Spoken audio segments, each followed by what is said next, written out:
What's up YouTube, this is Amo, and in this tutorial I want to show you how you can pass actual data into your browser. So for example, if I have articles page on my website, and because each article comes with a separate and unique ID, it can be one, it can be two, it can be three, or anything else that user might enter into his browser. So after this, I have to create another route to handle that. So I say articles and backslash. Here I say ID, and this ID represent the ID variable, but this time I pass it in with mustache brackets. But as the parameter of my function, I say ID variable again, and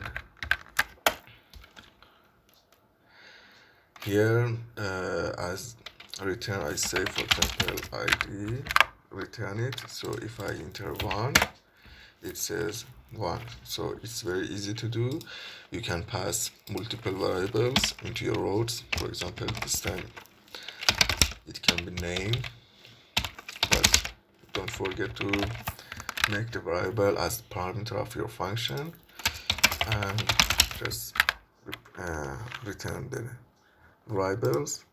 So after one, if I go to, for example, Peter, it says one Peter.